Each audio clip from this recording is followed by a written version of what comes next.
আসসালামু আলাইকুম বন্ধুরা, আশা করি আপনারা সকলেই ভালো আছেন। আর আপনারা শুনছেন ইসলামিক গল্পের আসর। কোরআনে আল্লাহ রব্বুল আলামিন অসংখ্য ঘটনার অবতারণা করেছেন শুধু মানুষদের বোঝানোর জন্য, শিক্ষা গ্রহণের জন্য। এমনই এক শিক্ষণীয় প্রাণবন্ত ঘটনা নবী হজরত সুলাইমান আলাইহিসসালাম ও রানী বিলকিসের ঘটনা। সূরা নমলের ১৬ থেকে ৪৪ নম্বর আয়াতে এই ঘটনার স্থান অসাধারণভাবে উপস্থাপন করেছেন আল্লাহ রব্বুল আলামিন। আর সেই ঘটনা জানার জন্য ভিডিওটি না টেনে সম্পূর্ণ দেখুন। আল্লাহ রব্বুল আলামিন সূরা নমলে এই ঘটনা এভাবে শুরু করেন। সে পাখিদের সন্ধান নিল, বলল, কি ব্যাপার, হুদহুদকে দেখছি না যে, সে কি অনুপস্থিত নাকি? সূরা নমলের ২০ নম্বর আয়াত। আমি তাকে কঠিন শাস্তি দিব অথবা তাকে জবেহ করে ফেলব যদি না সে আমার কাছে স্পষ্ট কোনো কারণ দর্শায়। সূরা নমলের ২১ নম্বর আয়াত। আল্লাহর নবী হজরত সুলাইমান আলাইহিসসালাম একজন রাজাও ছিলেন। অঢেল ধনসম্পদও আল্লাহ তাকে দান করেন। সেই সময়কার মানব সমাজে ব্যবহৃত সকল ধরনের বস্তু সামগ্রী তার ছিল। বিশাল সেনাবাহিনী ছিল। রাজ্য নিয়ন্ত্রণ ও পরিচালনার কাজে তিনি জিন, পাখিসহ অন্যান্য প্রাণীদেরও কাজে লাগাতেন।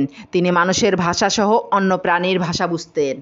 এ থেকে প্রমাণিত হয় সম্পদ, রাজক্ষমতা, জ্ঞান বিজ্ঞানের পারদর্শিতা, তথ্য প্রযুক্তির নেতৃত্ব এগুলো দিনদারি ও বা পরহেজগারির পরিপন্থী নয়। অতএব সম্পদ উপার্জনের জন্য চেষ্টা করলে, রাজক্ষমতা লাভের জন্য সচেষ্ট হলে, জ্ঞান বিজ্ঞানে পারদর্শিতা অর্জনের জন্য পরিশ্রম করলে, তথ্য প্রযুক্তিতে দক্ষ হতে পরিশ্রম করলে দিনদারি কমবে না, পরহেজগারি হ্রাস পাবে না। এগুলি আল্লাহর ওলি হওয়ার, আল্লাহর আশেক হওয়ার বাধা নয়। হজরত সুলাইমান আলাইহিসসালামের গোয়েন্দা পাখি ছিল, তার নাম হুদহুদ। হজরত সুলাইমান আলাইহিসসালাম পাখিদের মাধ্যমে বিভিন্ন কাজ নিতেন। যেমন আকাশপথে সফরকালে উপরে এক ঝাঁক পাখি ডানা বিস্তার করে ছায়া দিত। কোনো পাখি দ্বারা পানির সন্ধান নেওয়া হতো, কোনোটির মাধ্যমে চিঠি পাঠানো হতো। হুদহুদ পাখি সম্বন্ধে প্রসিদ্ধ আছে, কোথাও মাটির নিচে পানি থাকলে সে তা বুঝতে পারে, এক আধা হাত নিচে কেঁচো থাকলে সে তা টের পায় এবং মাটি খুঁড়ে তা বের করে ফেলে। আল্লাহ তাআলা সর্বশক্তিমান, তিনি বিশেষ বিশেষ সৃষ্টিকে বিশেষ বিশেষ ক্ষমতা ও অনুভব শক্তি দান করতেই পারেন, তাতে অবাক হওয়ার কিছু নেই। আল্লাহ বলেন, তারপর হুদহুদ বেশি দেরি করল না, বলল, আমি এমন বিষয় জেনেছি যা আপনার জানা নেই। আমি আপনার কাছে সাবা দেশ থেকে নিশ্চিত সংবাদ নিয়ে এসেছি। সূরা নমলের ২২ নম্বর আয়াত এটি। সাবা একটি জাতির নাম। ইয়ামানের একটি অঞ্চলে তারা বসবাস করত। সেই জাতির নাম অনুসারে অঞ্চলটিকেও সাবা বলা হতো। হজরত সুলাইমান আলাইহিসসালামের রাজত্বকালে এক রানী সে দেশ শাসন করত। ঐতিহাসিক বর্ণনা অনুসারে তার নাম বলা হয়েছে বিলকিস।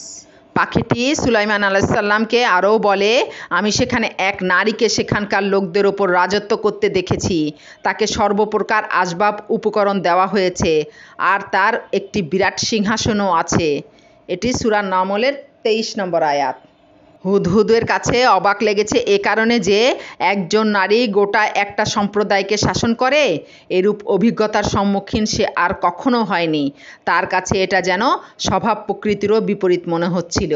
সূরা নামলের ২৪ আয়াতে এভাবে বর্ণনা করা হয়েছে, আমি সেই নারী ও তার সম্প্রদায়কে দেখেছি আল্লাহর পরিবর্তে সূর্যের সিজদা করছে। শয়তান তাদের কাছে তাদের কার্যকলাপকে শোভনীয় করে দেখিয়েছে। এইভাবে সে তাদেরকে সঠিক পথ থেকে নিবৃত্ত রেখেছে, ফলে তারা হেদায়েত পাচ্ছে না। সুলাইমান আলাইহিসসালাম বললেন, আমি এখনই দেখছি তুমি সত্য বলেছ নাকি তুমি মিথ্যাবাদীদের একজন হয়ে গেছো। আমার এ চিঠি নিয়ে যাও, এটি তাদের সামনে ফেলে দেবে, তারপর তাদের থেকে সরে যাবে এবং লক্ষ্য করবে তারা এর জবাবে কি করে। হুদহুদ পাখি তাই করল। তারপর রানী তার দরবারের লোকদেরকে বলল, হে জাতির নেতৃবর্গ, আমার সামনে একটি মর্যাদা সম্পন্ন চিঠি ফেলা হয়েছে।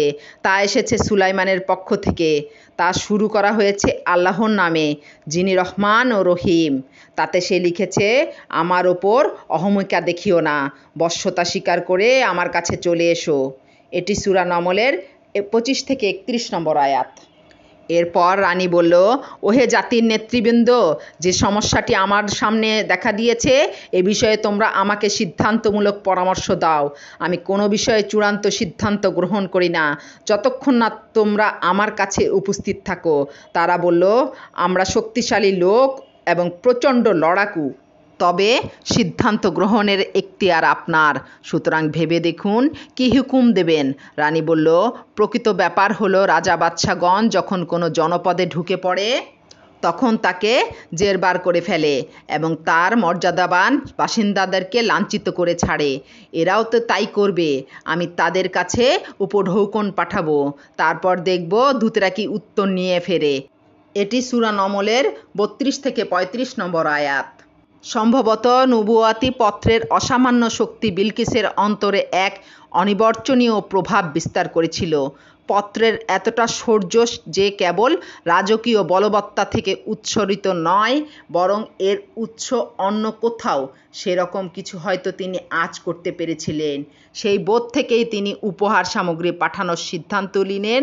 ইচ্ছা পরীক্ষা করে দেখা হজরত সুলাইমান আলাইহিসসালাম তা কবুল করেন কিনা।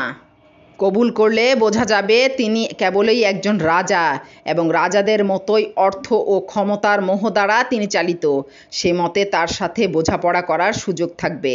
পক্ষান্তরে তিনি যদি তা প্রত্যাখ্যান করেন তবে বুঝতে হবে তিনি পার্থিব লোভ লালসার ঊর্ধ্বে এবং কোনো ঐশ্বরিক যোগাযোগ তার মধ্যে ক্রিয়াশীল। সেক্ষেত্রে বোঝাপড়ার চিন্তা ত্যাগ করে নিঃশর্ত আনুগত্য প্রকাশই হবে সুবুদ্ধির পরিচায়ক। এরপর কুরআন শরীফে আল্লাহ পাক বলেন, তারপর দূত যখন সুলাইমানের কাছে উপস্থিত হলো সে বলল, তোমরা কি অর্থ দ্বারা আমার সাহায্য করতে চাও? বস্তুত আল্লাহ আমাকে যা দিয়েছেন তা তোমাদেরকে যা দিয়েছেন তার চেয়ে উৎকৃষ্ট, অথচ তোমরা তোমাদের উপহার সামগ্রী নিয়ে উৎফুল্ল। যাও ফিরে তাদের কাছে। আমি তাদের কাছে এমন এক সেনাদল নিয়ে আসব যার মোকাবেলা করার শক্তি তাদের নেই এবং আমি তাদেরকে সেখান থেকে লাঞ্ছিতভাবে বের করে দেব আর তারা হয়ে যাবে অবনমিত। সুলাইমান আলাইহিসসালাম বললেন, ওহে দরবারিগণ, কে আছে তোমাদের মধ্যে যে তারা বশ্যতা স্বীকার করে আসার আগেই আমার কাছে তার সিংহাসন নিয়ে আসবে? এটা সূরা নমলের 36 থেকে 38 নম্বর আয়াত। হজরত সুলাইমান আলাইহিসসালাম রানীর সামনে একটি মুজিজা প্রকাশ করতে চাচ্ছিলেন। এজন্য তিনি রানীর সিংহাসনটিকেই বেছে নেন।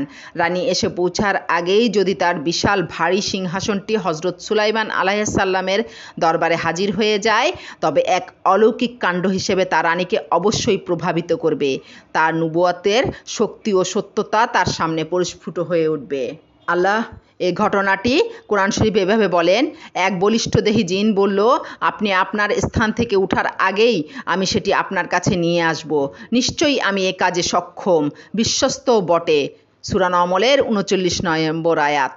যে ব্যক্তি বলেছিল হজরত সুলাইমান আলাইহিসসালামের দরবার শেষ হওয়ার আগেই সিংহাসনটি তার কাছে এনে দেবে, সে ছিল জিন।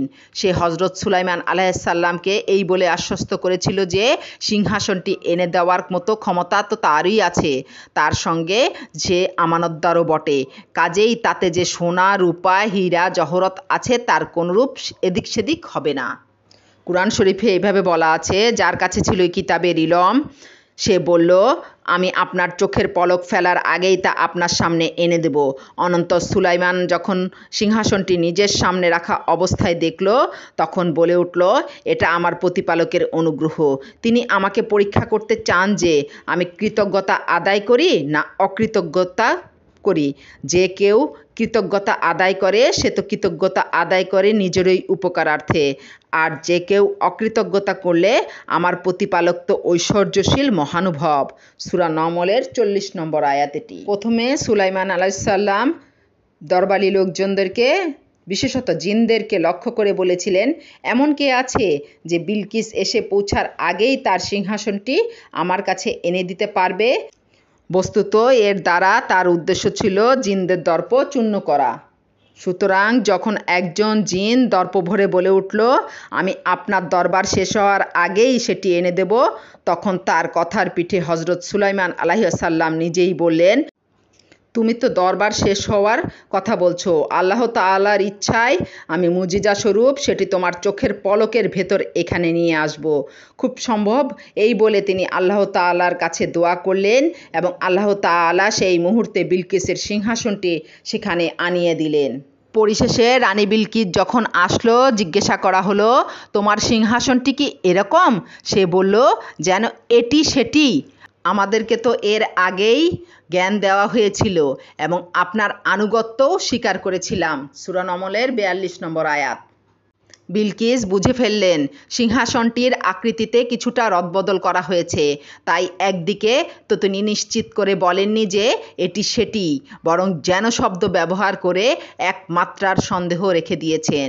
অপরদিকে বাকভঙ্গি অবলম্বন করেছেন এমন, যার মাধ্যমে বুঝিয়ে দিয়েছেন তিনি সিংহাসনটি ঠিকই চিনতে পেরেছেন। বিলকিস বলল, আপনি যে সত্য নবী তা বুঝাবার জন্য এই মুজিজা দেখার কোনো প্রয়োজন আমার ছিল না, বরং আপনার দূতদের মারফত আপনার যে খবরাখবর পেয়েছিলাম তা দ্বারাই আমি নিশ্চিত হয়ে গিয়েছিলাম আপনি একজন সত্য নবী, এবং তখনই আমি ইচ্ছা করেছিলাম আপনার আনুগত্য স্বীকার করব। এ সম্পর্কে সূরা নমলের ৪৩ নম্বর আয়াতে বলা হয়েছে, সে আল্লাহর পরিবর্তে যার পূজা করত তাই তাকে নিবৃত্ত রেখেছিল এবং সে ছিল এক কাফের সম্প্রদায়ের সাথে সম্পৃক্ত। বিলকিস যে বলেছিলেন আমাদেরকে তো এর আগেই আপনার সত্যতা সম্পর্কে জ্ঞান দেওয়া হয়েছিল, এটা ছিল তার বুদ্ধিমত্তা ও সত্যনিষ্ঠার পরিচায়ক। আল্লাহ তাআলা বিলকিসের প্রশংসা করেছেন যে বস্তুত সে এক বুদ্ধিমতী নারীই ছিল। তা সত্ত্বেও যে এ পর্যন্ত ঈমান আনেনি সেটা ছিল পরিবেশ পরিস্থিতির প্রভাব। তার সম্প্রদায়ের সমস্ত মানুষ ছিল কাফের। এরকম পরিবেশে থাকলে মানুষ কোনো রকম চিন্তা ভাবনা ছাড়াই সকলের দেখাদেখি কাজ করে। সকলে সূর্যের পূজা করত, সেও তাই করত, কিন্তু বুঝ সমঝ যেহেতু ভালো ছিল, তাই যখন সত্যের প্রতি তার দৃষ্টি আকর্ষণ করা হলো তখন সে আর দেরি করল না, পত্রপাঠ সত্য মেনে নিল। বিলকিসকে বলা হলো এই মহলে প্রবেশ করো। যখন সে তা দেখল তাকে জলাশয় মনে করলো। মহলে প্রবেশ করতে হতো সেই জলাশয়ের ওপর দিয়েই, সুতরাং বিলকিস যখন তাতে প্রবেশ করার জন্য এগিয়ে চললেন সামনে সেই জলাশয়টি পড়ল। সেটি যেহেতু গভীর ছিল না তাই তিনি এগিয়ে যেতেই থাকলেন, আর যাতে পরিধানের কাপড় ভিজে না যায় তাই তা একটু উঁচিয়ে ধরলেন, তাতে তার পায়ের নলা খানিকটা খুলে গেল। তখন হজরত সুলাইমান আলাইহিসসালাম তাকে বললেন, কাপড় উঁচানোর দরকার নেই, জলাশয়ের ওপর সীসা ঢালা ছাদ রয়েছে, ওপর দিয়ে গেলে ভেজার কোনো আশঙ্কা নেই। রানী বিলকিস ছিলেন অপূর্ব সুন্দরী, কিন্তু কোনো পুরুষ তাকে মোহিত করতে পারেনি। প্রসিদ্ধ মতে হজরত সুলাইমান আলাইহিসসালামের সঙ্গে তার বিয়ে হয়, তিনি সুলাইমান আলাইহিসসালামের সন্তানের মাও হন। এতক্ষণ মনোযোগ সহকারে ঘটনাটি শোনার জন্য আপনাদেরকে অসংখ্য ধন্যবাদ। ভালো লাগলে লাইক, কমেন্ট, শেয়ার এবং সাবস্ক্রাইব করতে ভুলবেন না। আসসালামু আলাইকুম।